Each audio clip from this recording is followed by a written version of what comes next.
as the power that would be given to me if we were in fact invaded by a foreign foe.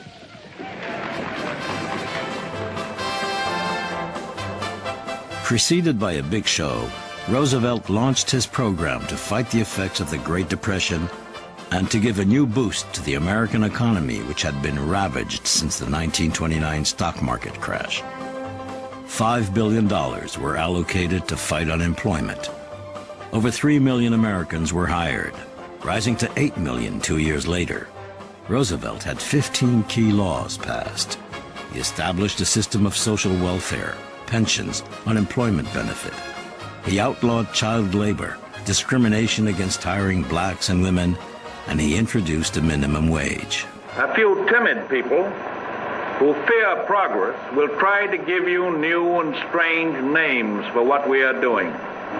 Sometimes they will call it fascism, and sometimes communism, and sometimes regimentation, and sometimes socialism.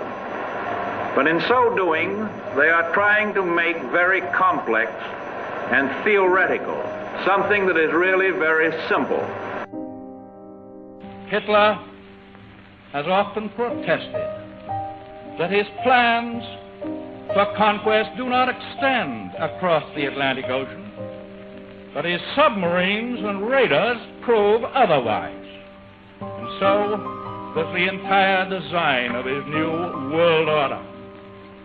For example, I have in my possession a secret map made in Germany by Hitler's government, by the planners of the New World Order. It always comes as a shock when people realize that some of the greatest mass murderers of history and greatest tyrants of history were actually supported and funded by very wealthy financiers and forces in the United States and in Great Britain. They sometimes go very closely hand in hand.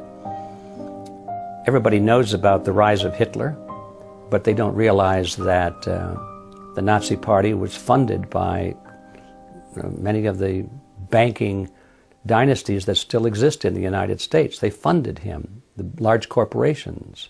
They went into partnership with some of the German corporations. They called it IG Farben. It was a cartel. And they put up tremendous amounts of money as investment into the Nazi war machine. Hitler had a dream that his big business should dominate the world. He called his dream the New Order. Foreign big business was weakened during the war, and today